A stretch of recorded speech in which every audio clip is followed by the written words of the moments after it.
The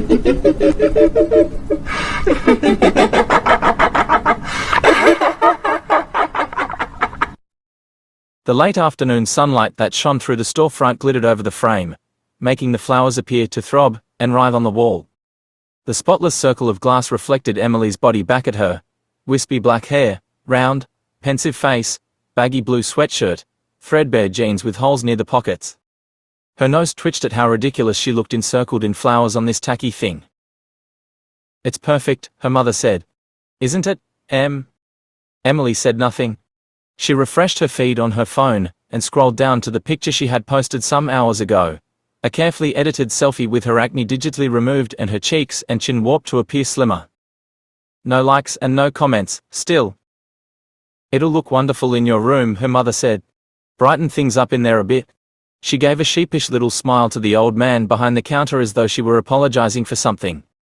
"I've been trying to redecorate and improve the ambience in there. You know how teenagers get.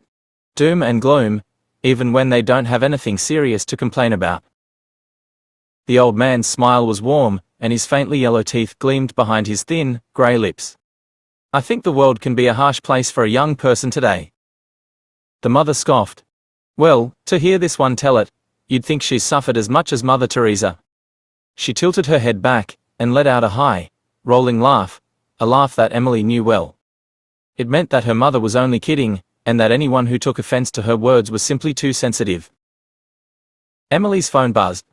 A cute boy from her French class had left a comment on her photo. She swiped it open excitedly, but her shoulders slumped when she saw it was just a pig emoji. "This mirror has quite a history," the shopkeeper said, shuffling out from behind the counter in a pair of black slippers. "It belonged to a wealthy Romanian gentleman in the 18th century who cherished it above all of his possessions. Even as his fortune dwindled to nothing, he refused to sell it. He is said to have spent hours sitting before the glass, contemplating its depths. Apparently, he developed some rather curious beliefs with regard to the mirror. He was convinced it had been enchanted with great power." Emily smirked, but when she looked up from her phone, she saw the old man was entirely serious. According to his letters, he believed that he could see things within the mirror, more than simply his reflection. He was convinced the mirror could fulfill certain desires of his. The mother opened her purse. "Well, no need to worry about that. Em fulfills her desires enough as it is."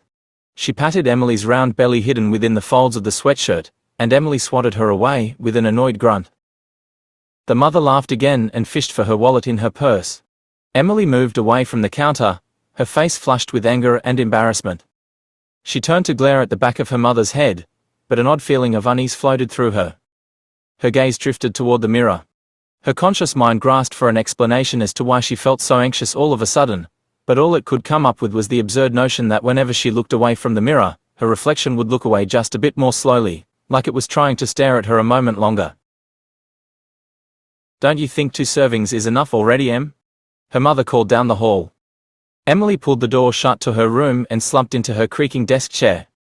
She set down her dinner plate with a heavy glass clunk. She glared at herself in the ugly mirror that was now hanging over her desk. No, she thought to herself. Not tonight. She opened her laptop and played a video, trying to ignore the cold, aching pressure gathering in her chest. 2 servings is enough. I'm not even hungry anymore. It should be enough. Isn't it? She glared at the plate of undercooked spaghetti with its sticky coating of cold tomato sauce. It's not even any good, she thought. It's gross. I hate it. I don't want it. But the cold, oppressive pain pressed down on her chest, pressed until it seemed to suck the air right out of her lungs. She slammed her laptop shut, snatched the plate, and shoved pasta into her mouth. She tasted nothing, eating only for the temporary relief it brought from the pain. Even then, the food was hardly relief at all, just a single stone removed from a great heap under which she had been buried. She set the bowl down and pressed her palms into her eyes. A few tears leaked out, but she held her breath, stifling the urge to sob. She didn't need her mother bursting in to lecture her on how good her life was. You're pathetic, she thought to herself. Pathetic and fat and ugly and awful. She lifted her head to say those words out loud. She saw that her reflection was smiling at her. She gasped. Terror flashed through her, and her legs became slabs of frozen iron. She couldn't move, couldn't scream. The reflection touched its finger to its lips. Its smile held no malice, no hostility. Kindness and warmth radiated from its deep brown eyes, which, unlike Emily's, had a slight reddish tinge to them that made them seem brighter and more lively than her own. Emily felt her fear leaving her in slow pulses. She raised her hand, its fingers barely peeking from the sleeve of her sweatshirt, and she waved. The reflection girl giggled silently and waved back. Emily swallowed to moisten her throat. "What are you?" she whispered. The reflection brought its hand to its chin in a cartoonish show of thinking.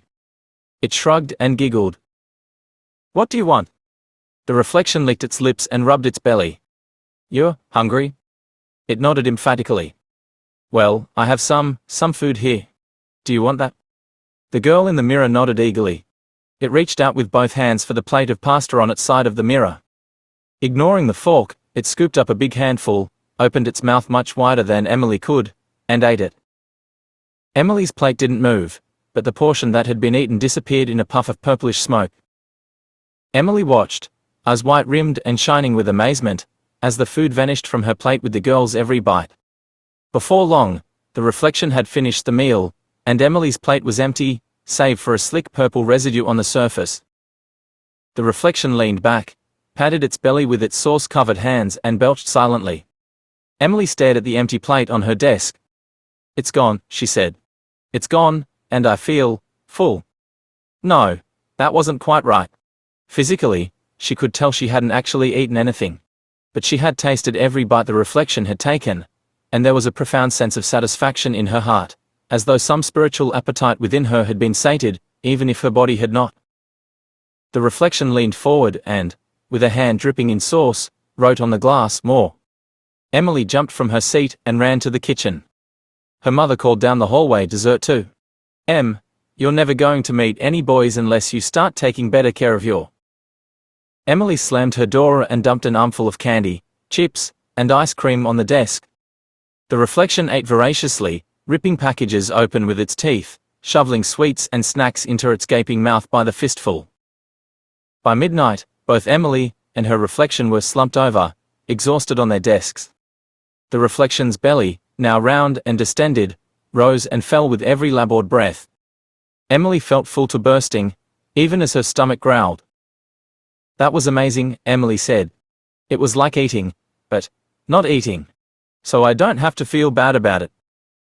The reflection laughed, and potato chip flecks spattered against the inside of the glass. She lifted her finger and wrote in a smear of grease and melted ice cream, "I will eat for you. See you become beautiful." "Why are you being so nice to me?" "Because same." Emily slept soundly that night, feeling that life was about to become very different. Night after night, Emily brought her dinner to her room and watched her reflection devour it all. She would pile her plate with as much as it could hold, and the girl in the mirror would eat and eat until its belly looked ready to split open, yet it never seemed to be satisfied. Every night, with a hand coated in sauce or grease, it would write on the mirror, "More." And every night, Emily would feed it again.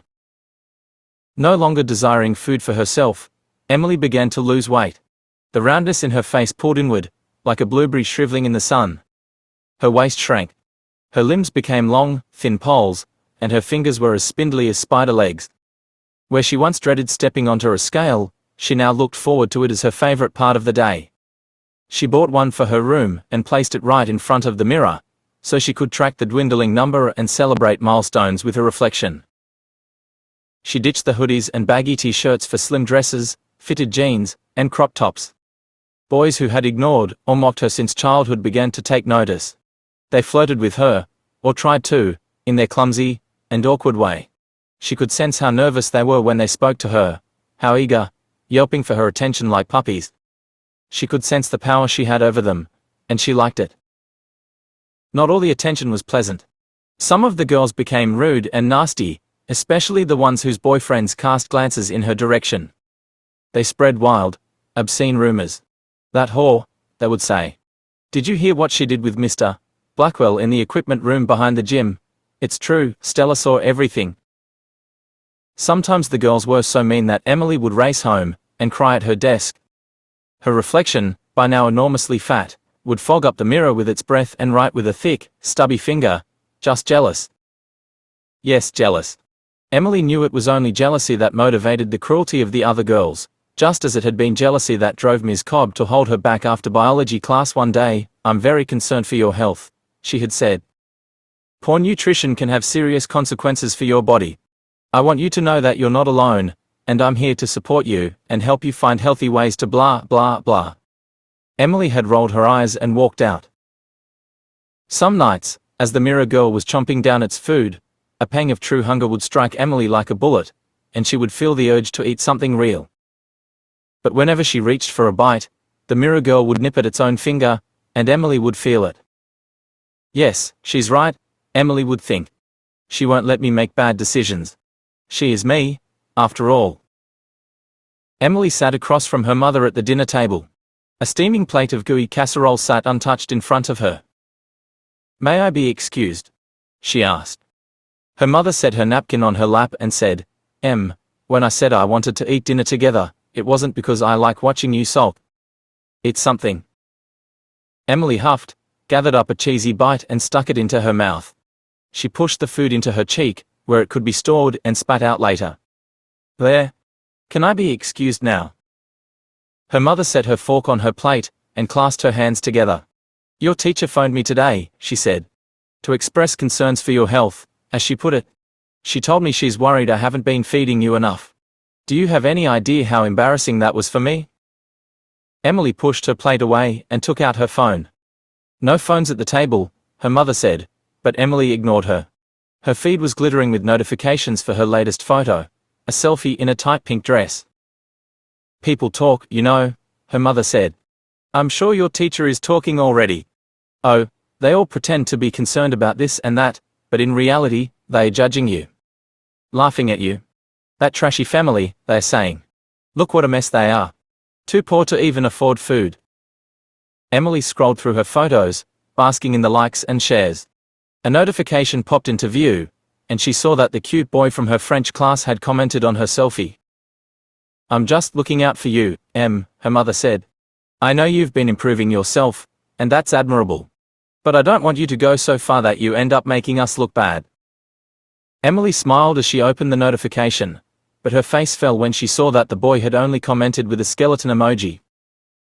I just want you to be happy, Em, her mother said. Emily looked up at her mother's arrogant, pitying smile, and something in her cracked. Stop calling me Em, she snapped. My name is Emily. The outburst shocked them both. A charged silence gripped the room. The air itself seemed to become thin and cold, like pressure dropping before a storm. The mother's hands fell slowly to the table. I named you, she said, her voice straining under the effort to control herself. You wouldn't even have a name if it weren't for me. I can call you whatever I want. Emily's heart raced. Her hands felt cold, like she couldn't get enough blood into them. You always do what you want, she said. You never care about what I want. You don't even ask. I don't ask because I won't get any useful information. What would you say if I asked what you want? To sulk around your room all day with your face buried in your phone? To yell at me just because I'm trying to do what's best for us? Rage and fear churned in Emily's blood. Her hands gripped the table. You're not looking out for us. You're only looking out for you. I'm not stupid, even if you think I am. You couldn't care less about me. Her mother tilted her head back and laughed. Oh yes, that's why I spent hundreds of dollars on an antique mirror for your room. That's why I spent so much money on all those nice new clothes you wanted. That's why I wasted an hour of my time to make dinner for you tonight, even after I've been working since 6 o'clock this morning.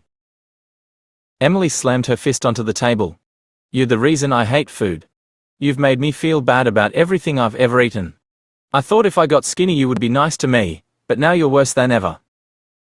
Oh, so you're angry I made a few jokes. I knew you were oversensitive, but this takes the cake. No, I'm angry you treat me like dirt because you're jealous. A great gust of fear swelled through her.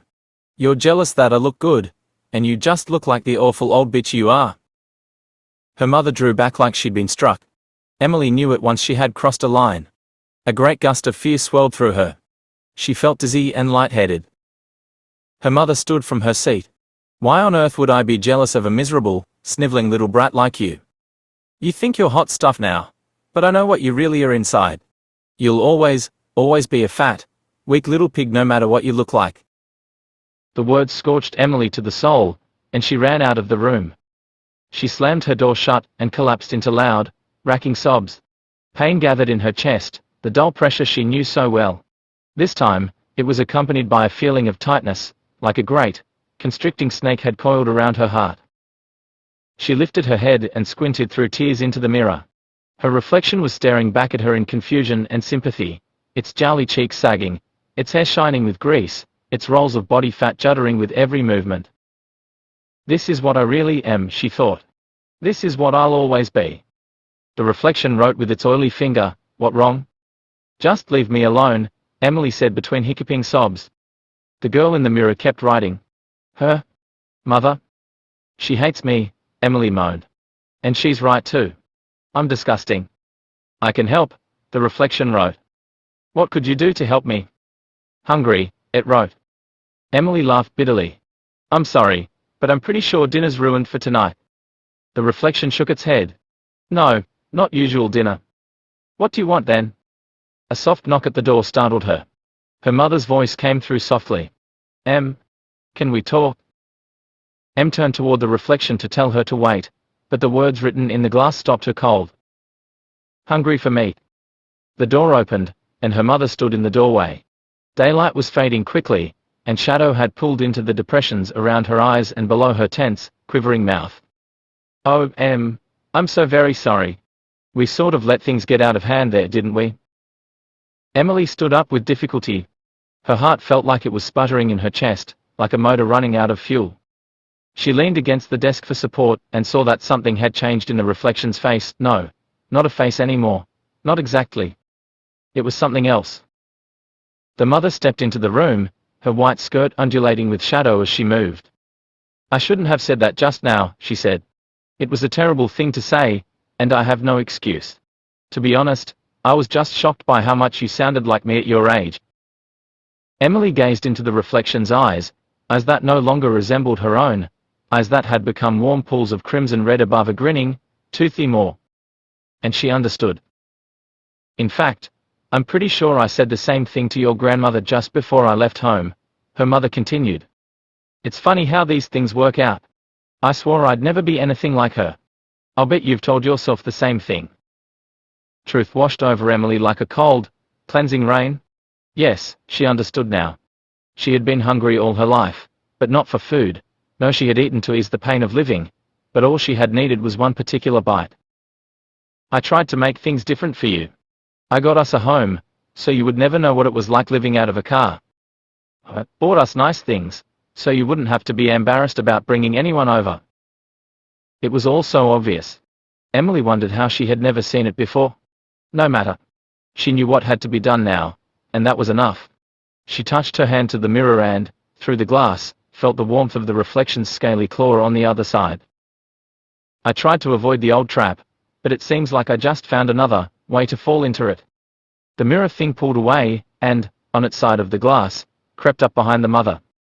Its teeth glinted like broken glass as its lipless mouth pulled open.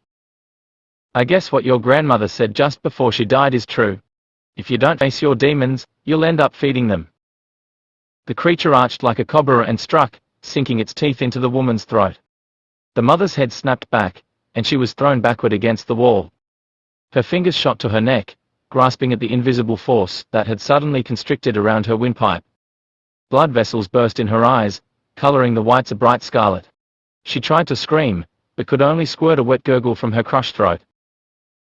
The skin of her throat puckered, and split in a jagged, bleeding line. The mirror creature wrenched its head back, and the flesh vanished in a puff of purple smoke. Blood gushed from the open wound. It sucked into her windpipe as she struggled to breathe, came up again pink and frothy. Emily tasted her mother's throat exploding into her mouth. Blood pumped over her tongue like juice from a ripe tomato. The reflection chewed, and Emily tasted the soft, yielding meat. She threw her head back and laughed, a wild, gleeful sound that was halfway to screaming. As her mother reached out for her and mouthed, "Help," Emily leaned down to laugh in her face. "What's the matter, Mummy?" she cried.